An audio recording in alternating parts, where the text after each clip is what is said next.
एक बार जोरदार तालियां बजा के स्वागत कीजिएगा माननीय लोकसभा अध्यक्ष आदरणीय श्री ओम जी बिरला जी का, जिनकी पहल पर, जिनकी सोच कि अगर मां स्वस्थ रहेगी तो बच्चा स्वस्थ जन्म लेगा। हमारा देश के भविष्य को अगर मजबूत करना है तो मां का स्वस्थ रहना बहुत ज्यादा जरूरी है, क्योंकि मां एक बच्चे को जन्म नहीं देती है, मां जन्म देती है देश के भविष्य को, और वो भविष्य तभी मजबूत बनेगा जब मां को पोषाहार दिया जाएगा।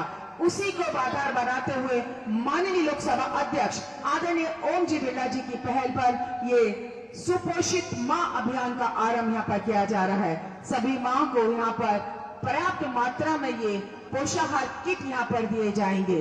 एक बार तालियां प्लीज बजा दीजिएगा जोरदार माननीय लोकसभा अध्यक्ष जी आदरणीय श्री ओम जी बिरला जी के लिए। और मैं कोई औपचारिकता ना करते हुए मैं सीधे उद्बोधन के लिए माननीय लोकसभा अध्यक्ष जी आदरणीय श्री ओम जी बिरला जी को यहाँ पर सादर आमंत्रित करती हूँ।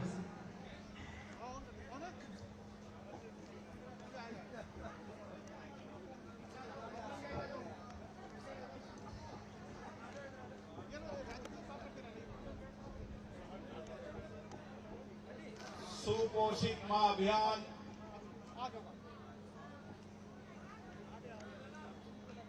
के इस तृतीय चरण में ये अभियान शुरू किया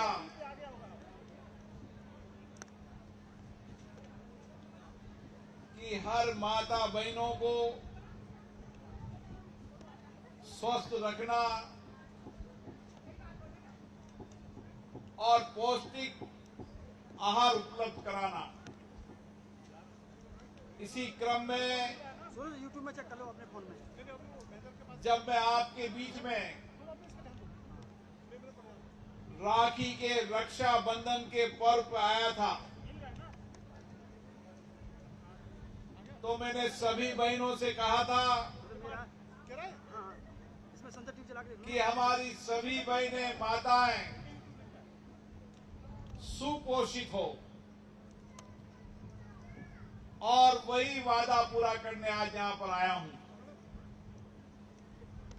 कि आज जो मैं देख रहा हूं मेरे माता बहनों की चेहरे पे खुशी है, उस गर्भवती मां के चेहरे पे खुशी है, और ये खुशी और जब अच्छी होगी जब पुत्र पुत्री प्राप्त होने पर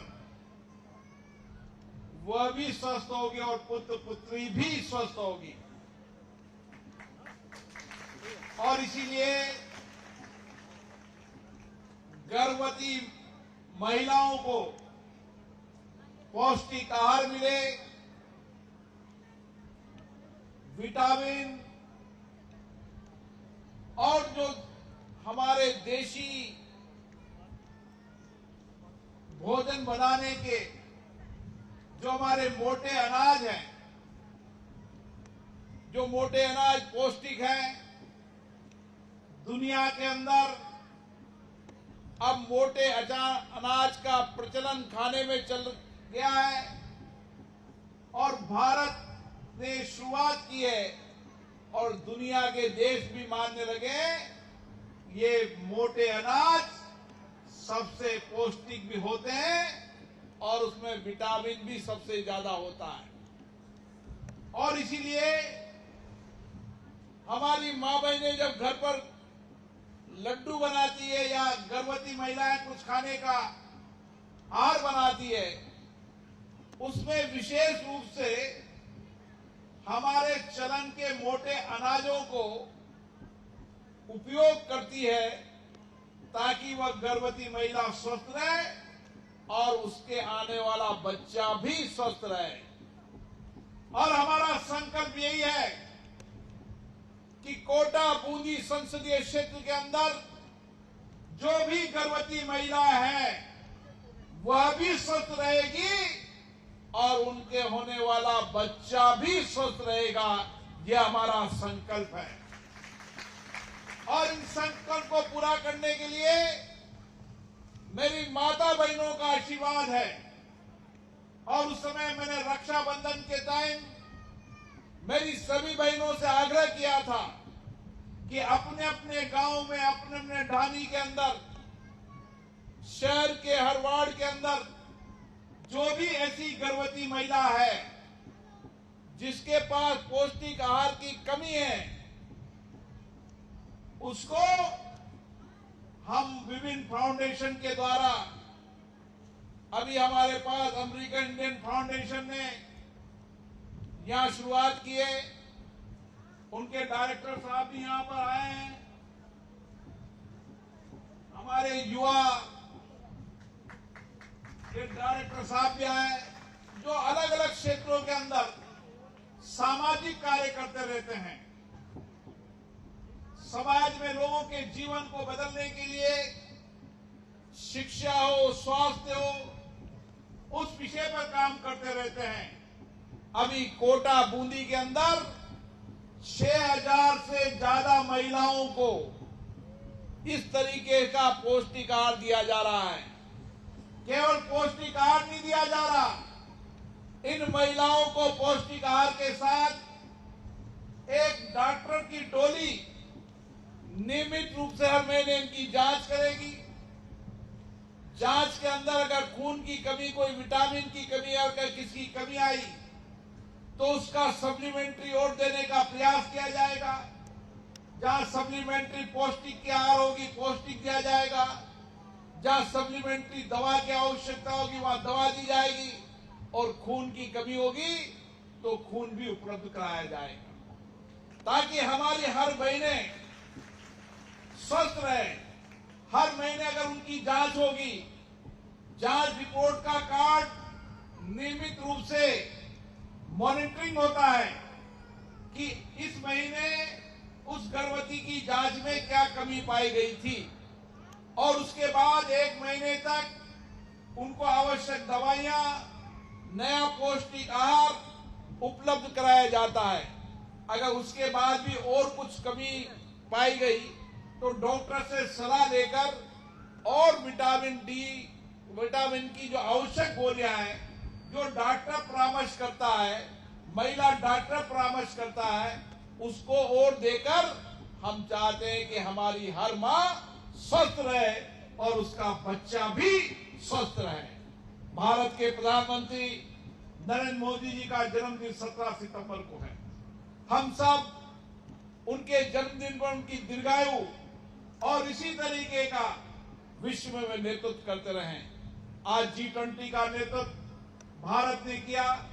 भारत के प्रधानमंत्री ने वैश्विक रूप से हमारे वसुधैव कुटुंबकम की संस्कृति कि सारा विश्व समग्र रूप से आगे बढ़े, सारा विश्व समृद्धि और खुशहाली की ओर बढ़े, सामूहिकता से काम करें, और इसीलिए एक पृथ्वी, एक परिवार, एक भविष्य, ये नेतृत्व भारत के प्रधानमंत्री जी ने देश को दिया है, दुनिया को दिया है। और आज हमारा सबका एक दायित्व बन जाता है कि हम हमारे अलग अलग क्षेत्र के अंदर, संसदीय क्षेत्र से विधानसभाओं के अंदर जहां भी हम अभाव देखें, जहां भी कठिनाइयां देखें, जहां भी परेशानियां देखें, उन अभाव और कठिनाइयों और परेशानियों को जन सहयोग से पूरा करने का काम करें। और इसीलिए मैंने 2 बातें माता बहनों से कही थी कि पहला अभियान, हर गर्भवती मां स्वस्थ रहे, उसका बच्चा स्वस्थ रहे। दूसरा कहा था, हर माता बहनों को घर पर रहकर भी 200-300 रुपए की वह इनकम कर सके, इसके लिए सेल्फ हेल्प ग्रुप के माध्यम से अन्य कार्य योजना बनाकर, आप कार्य योजना बनाकर लाएं। जो खाद्य सामग्री हो, कपड़े हो, जो भी चीजें आप बनाएंगी, उनको उचित प्लेटफॉर्म देने का काम हम करेंगे। उसके लिए मार्केटिंग के लिए देश और दुनिया की बड़ी कंपनियां गांव से हमारे उत्पाद को देश के अंदर और ग्लोबल रूप से बेच सके, इसका प्लेटफॉर्म हम उपलब्ध कराएंगे, ताकि गांव में बैठकर महिलाएं 2 टाइम की रोटी का इंतजाम कर सके। मुझे दुख होता है, जब मैं आ रहा था रास्ते के अंदर तो मारवाड़ा चौकी पर मुझे महिलाएं मिली। महिलाओं ने कहा कि हमें नरेगा के अंदर काम नहीं मिल रहा। मूडला में महिलाएं मिली, दिगोद में महिलाएं मिली कि मैं नरेगा में काम नहीं करता। अब वक्त बदलना पड़ेगा। नरेगा में मजदूरी नहीं, हम चाहते हैं हमारी महिलाएं स्किल्ड होकर, प्रशिक्षित होकर, घर पर रहकर वह काम करने लगे, वह आइटम बनाने लगे, वह प्रोडक्ट बनाने लगे जिसको भारत में भी बेचा जा सके और दुनिया के कई मार्केटों में बेचा जा सके। ये काम हमें और करना है, और ये सब काम करने के लिए मुझे आपके सहयोग की आवश्यकता है। आप अलग अलग गांव के अंदर बैठे चर्चा करें कि किस तरीके से हमारे गांव में हम क्या प्रोडक्ट बना सकते हैं, क्या काम हमारे गांव में हो सकता है, उसकी योजना बनाकर लाएं और उस योजना के तहत आपको कच्चा माल उपलब्ध कराएंगे। कच्चा माल उपलब्ध होने के बाद जो माल तैयार होगा उसके लिए उचित प्लेटफॉर्म भी उपलब्ध कराएंगे ताकि आपका माल भी बिक सके। ये दो काम मेरी जिम्मेदारी पर मैंने रक्षाबंधन के पर्व पर आपसे वादा किया था। आज फिर मैं आपसे कह के जा रहा हूं, ये दोनों काम आपको हमें मिलकर करना है। हर गांव के अंदर चाहे पुरुष हो, महिला हो, बच्चा हो, सब गांव में स्वस्थ रहे। और इसीलिए मैंने सुल्तानपुर में कहा था कि हर घर पे चलता फिरता हॉस्पिटल आपके दरवाजे पे आएगा। और आज 1 साल से ज्यादा हो गया, हर गांव में चलता फिरता हॉस्पिटल हर गांव में जाता है और वहां पर 27 तरह की जांचें होती है। जहां आवश्यक होती है डॉक्टर लिखता है, उसकी दवाइयां भी निःशुल्क वहां पर ही उपलब्ध कराई जाती है। और अगर जांच में कोई मरीज गंभीर रूप से बीमार पाया जाता है तो उसकी जांच कोटा में, जयपुर में, दिल्ली के अंदर उसकी जांच कराकर उसको स्वस्थ रखने की जिम्मेदारी भी हमारी है। एक अच्छा काम, सब स्वस्थ रहे। और दूसरी मैंने कहा था कि उन दूर दराज गांव के अंदर जहां 4 किलोमीटर इलाके में कोई स्कूल नहीं है, छोटी ढानी है। मैं पिछली बार जब उदयपुर एक कॉन्फ्रेंस पे जा रहा था तो मुझे कोटा से चलने के बाद खड़ीपुर के अंदर कुछ महिलाएं मिली, उनके साथ छोटे बच्चे थे। मैंने कहा इन बच्चों की पढ़ाई होती नहीं होती? तो महिलाओं ने कहा कि माँ का गांव में तो स्कूल ही कोई न, पढ़ाई कहां से होगी। मैंने कहा स्कूल कितनी दूर है? उन्होंने कहा स्कूल 3 किलोमीटर से। अब 3 किलोमीटर एक 5 साल का, 6 साल का बच्चा कैसे पढ़ने जा सकता? उनके रोटी खाने का इंतजाम नहीं, खानों पे मजदूरी करने जाती है और मजदूरी करके 2 टाइम की रोटी का इंतजाम करती है। वो कैसे 3 किलोमीटर बच्चे को पढ़ाने जाएगी?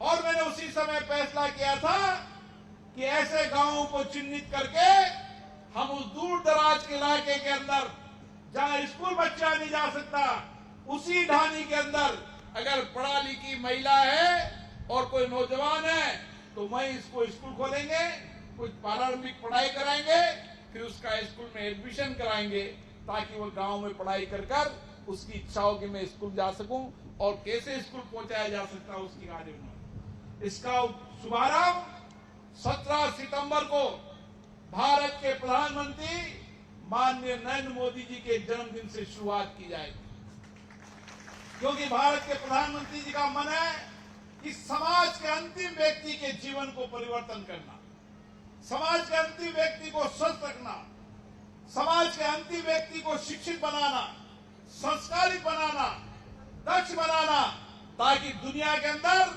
आने वाले समय में भारत का नौजवान, ये दक्ष स्किल नौजवान, भारत का नौजवान देश और दुनिया में नेतृत्व करे। ये सामर्थ्य भारत की होनी चाहिए और ये भारत का सामर्थ्य हम आज देख रहे हैं।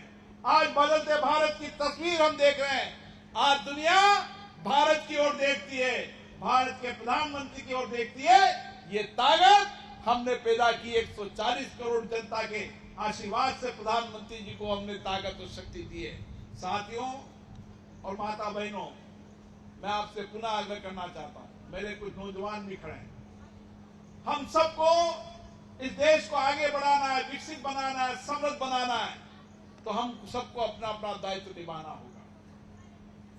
हम जहां भी अभाव देखे, कठिनाई देखे, हमें 2 कदम चलना होगा। हमारी माता बहन यहाँ बैठी है, आज सबके चेहरे में खुशी है।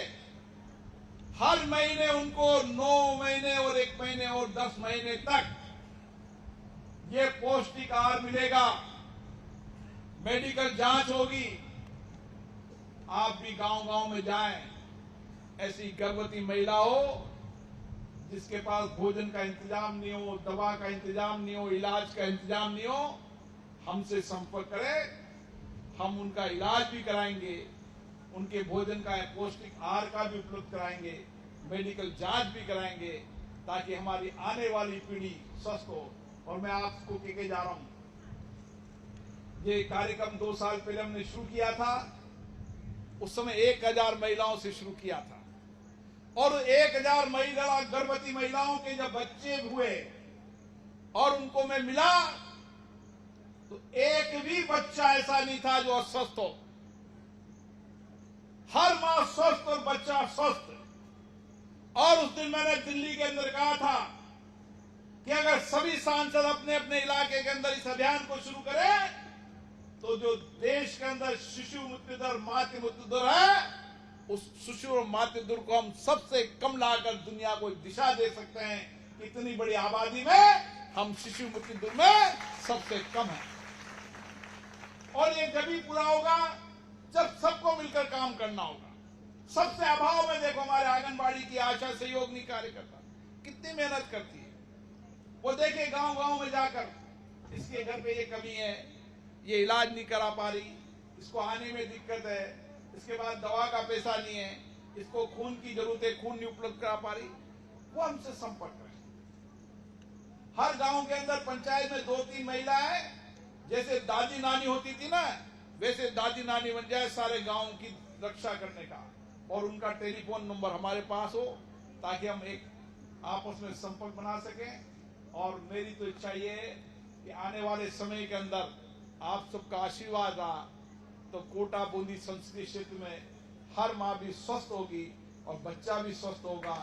कोई माँ और कोई बच्चा पौष्टिक आहार, दवा और इलाज के कारण नहीं मरेगा। ये हम सबकी सामूहिक जिम्मेदारी है, और हम मिलकर इस काम को करेंगे तो एक नए भारत का निर्माण कर पाएंगे। आप सभी को बहुत बहुत धन्यवाद, क्योंकि तेज बरसात हो रही है, तेज बरसात में भी आप बैठी हुई हैं, आधी महिलाएं भीग गई है, मैं उनकी पीड़ा को समझता हूं, लेकिन उसके बाद भी आप सब यहाँ आई हैं।